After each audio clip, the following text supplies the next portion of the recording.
Hello friends, welcome back to this channel. Lakshyata का आपके साथ स्वागत है आप सभी का आपके अपने चैनल में। आज है 3 अक्टूबर 2022।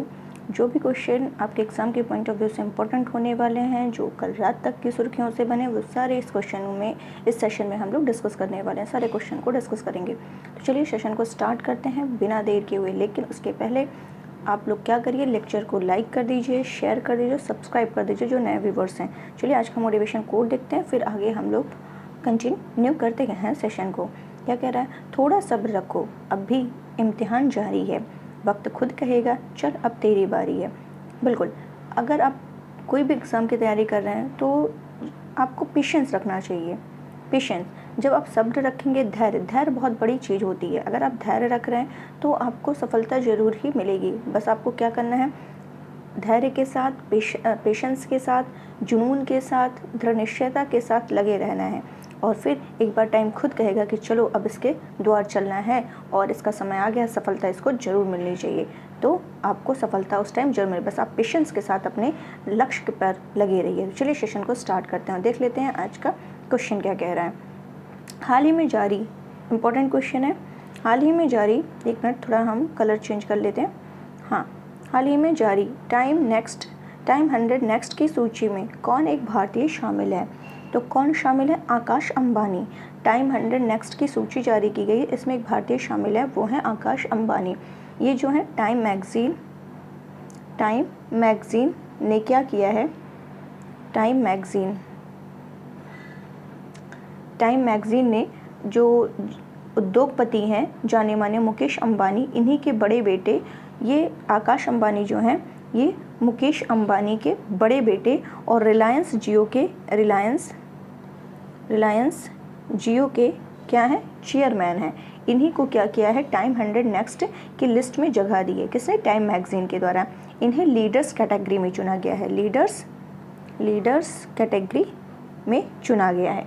तो ये आपको ध्यान रखना है कि आकाश अंबानी इस साल जो है टाइम 100 नेक्स्ट लिस्ट में शुमार होने वाले अकेले भारतीय हैं। अभी इनको क्या किया गया था? इसी साल जून में भारत की जो सबसे बड़ी दूरसंचार कंपनी है रिलायंस जियो, इसकी कमान सौंपी गई थी। किसको? आकाश अंबानी को। तो ये आपको क्लियर हो गया होगा। चलते हैं नेक्स्ट क्वेश्चन की तरफ। नेक्स्ट क्वेश्चन हमारा क्या कह रहा है कि उच्चतम न्यायालय ने यानी सुप्रीम कोर्ट ने देश में सभी महिलाओं को, चाहे वो विवाहित हों या अविवाहित हों, सुरक्षित और कानूनी गर्भपात देखभाल प्राप्त करने के लिए कितने सप्ताह तक गर्भपात कराने की अनुमति दी है? तो वो कितनी है? 24 वीक्स। तो ये आपको ध्यान रखना इंपॉर्टेंट क्वेश्चन है। जो सुप्रीम कोर्ट ने क्या घोषणा की है, क्या बताया है कि जो मेडिकल टर्मिनेशन ऑफ प्रेगनेंसी है, MT का मतलब है मेडिकल, T से termination, medical termination of P से pregnancy, medical termination of pregnancy, इस एक्ट के तहत, MTP एक्ट के तहत जो अविवाहित महिला हैं उनको भी अबॉर्शन का अधिकार है। ठीक है, अविवाहित महिला हैं उनको भी इस एक्ट के तहत अबॉर्शन का अधिकार है। मतलब कि जो विवाहित हैं और अविवाहित महिलाएं हैं, मैरिड और अनमैरिड महिलाएं हैं, इनके बीच जो भेद है, कोई भेद नहीं रखना है। क्योंकि अगर भेद किया जा रहा है तो इसका मतलब क्या है कि आर्टिकल 14 जो है, आर्टिकल 14 जो समानता का अधिकार है, यानी कि क्या है, इसका उल्लंघन हो रहा है। तो इसीलिए क्या किया है, इन्हें सुप्रीम कोर्ट ने घोषणा की है कि इस एक्ट के तहत चाहे मैरिड हो या अनमैरिड हो, इन दोनों के बीच अंतर नहीं करना है। और इन 24 हफ्ते तक क्या है, इन्हें अबॉर्शन कराने की अनुमति दी गई है। पहले ये 20 था। पहले जो अनमैरिड महिलाएं अनमैरिड थी, वो 20 सप्ताह तक अधिकार था इनको अबॉर्शन कराने का, जबकि मैरिड को 24 का था। तो यही अंतर क्या करना था? खत्म करना था, क्योंकि आर्टिकल 14 का उल्लंघन माना जाता था।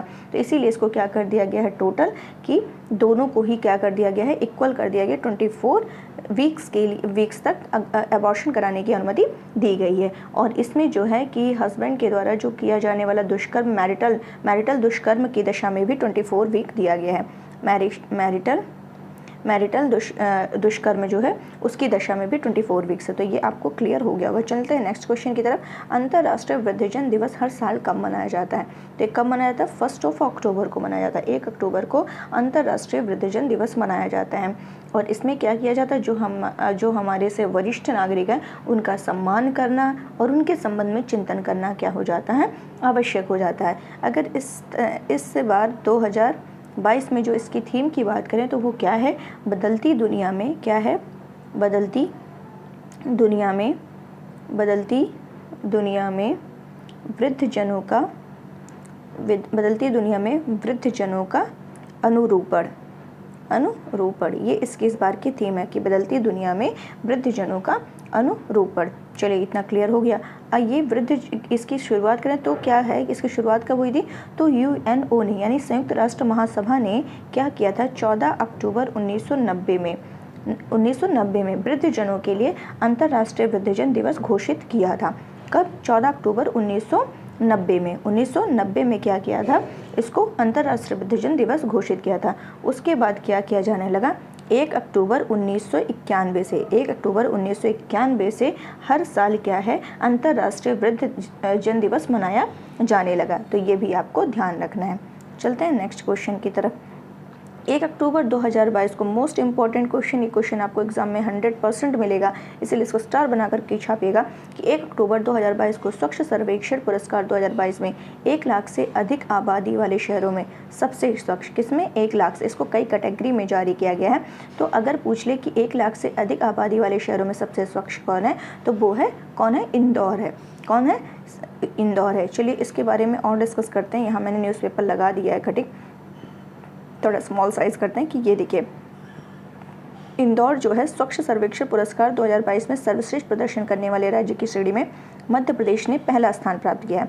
इसको कई कैटेगरी में जारी किया गया। चलिए कई कैटेगरी है तो इसको हम लोग क्लियर कर लेते हैं। 1 मिनट, मैं यहाँ ऊपर लिख रही हूँ, पहले इसको या 1 मिनट, इसको पहले यहाँ लिख दे रही हूँ। इसको कई कैटेगरी में जारी किया गया, जैसे 1 लाख प्लस आबादी वाले शहरों में देखा जाए और 1 लाख से कम आबादी वाले शहरों में, 1 लाख से कम आबादी वाले शहरों में, और सबसे स्वच्छ शहर, ये 3 कैटेगरी हो गई। और गंगा के किनारे, एक मिनट थोड़ा डार्क कलर लेते हैं, गंगा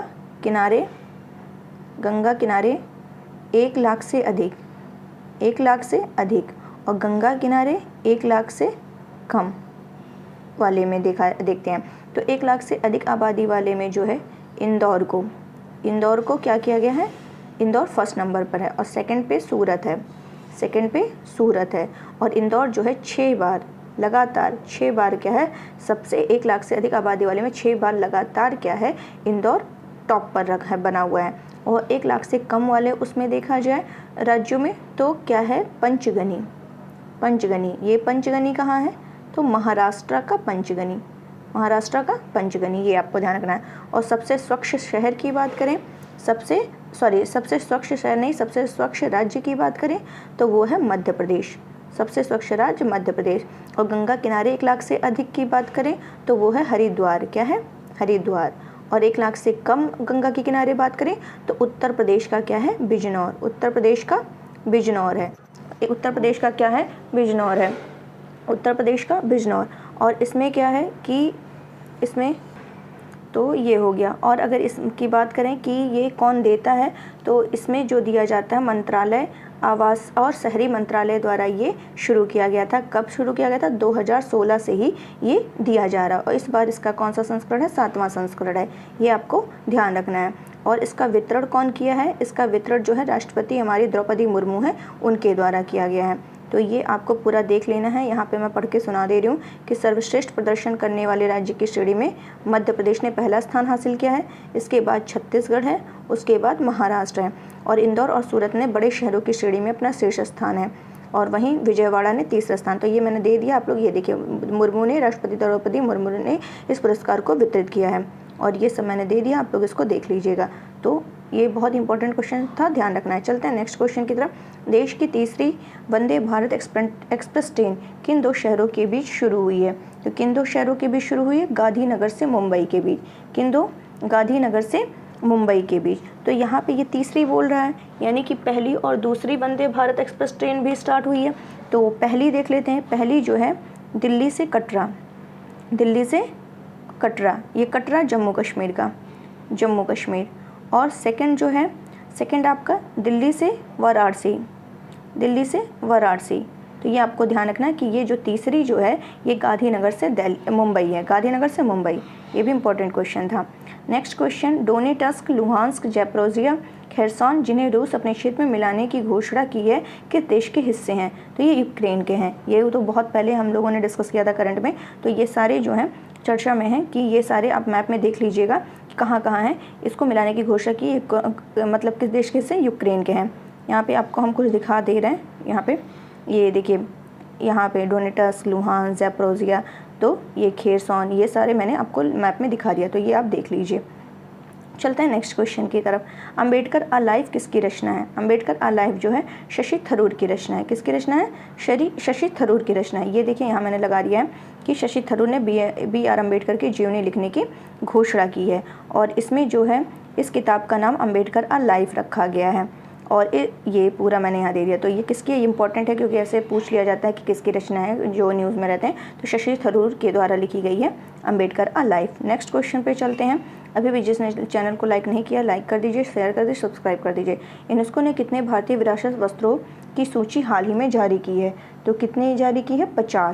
50 विशिष्ट वस्त्रों की सूची हाल ही में अभी जारी की गई है। जैसे देखा जाए तमिलनाडु का सुंगड़ी है, टोडा से वर्क है, हैदराबाद का हिमरू है, ओडिशा के संबलपुर से बंधा टाई डाई बुनाई, ये सब क्या है इसमें है। पानीपत से खेस, हिमाचल प्रदेश का चंबा रुमाल, लद्दाख से थिगमा, ये सारे जो हैं जिन्हें इसमें क्या किया गया? प्रलेखित किया गया है। तो यूनेस्को ने कितने भारतीय विरासत वस्त्रों की सूची हाल ही में जारी की है?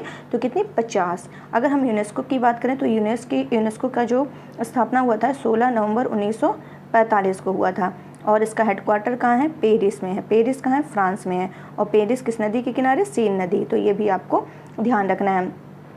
अगर ये पूछा जाए एकमात्र मिश्रित धरोहर कौन सा है? तो एकमात्र मिश्रित धरोहर जो है कंचनजंगा नेशनल पार्क है। और भारत में कितने वर्ल्ड हेरिटेज हैं?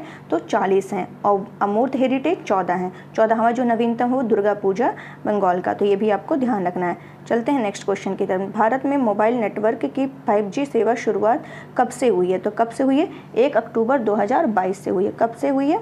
1 अक्टूबर 2022 से हुई है। जिसका जो ये देखिए यहाँ पे मैंने दे दिया है, ये भी आप देख सकते हैं कि प्रधानमंत्री मोदी ने इसका शुभारंभ किया है।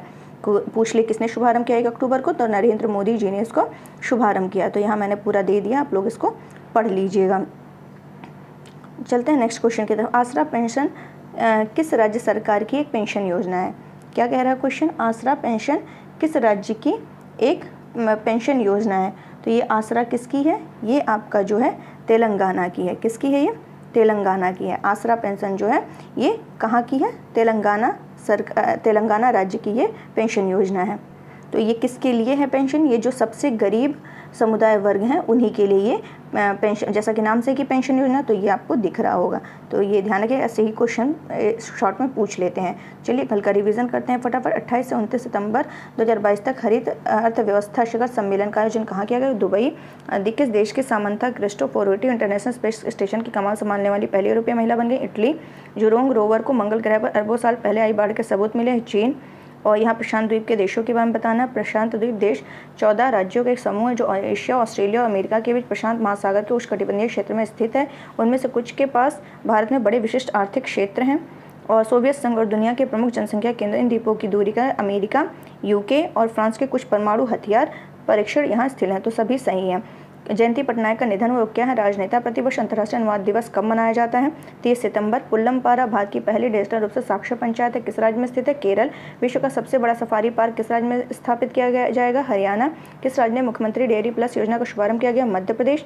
भारतीय रिजर्व बैंक ने रेपो रेट बढ़ाकर कितनी कर दी? 5.9%। तो आज के लिए बस इतना ही रखते हैं। उम्मीद है आपको सेशन अच्छा लगा, पसंद आएगा। तो प्लीज़ ज़्यादा से ज़्यादा इसको लाइक करिए, शेयर करें, सब्सक्राइब करना बिल्कुल मत भूलिए। तो आज के लिए बस इतना ही रखते हैं। कल फिर मिलते हैं। Thank you so much.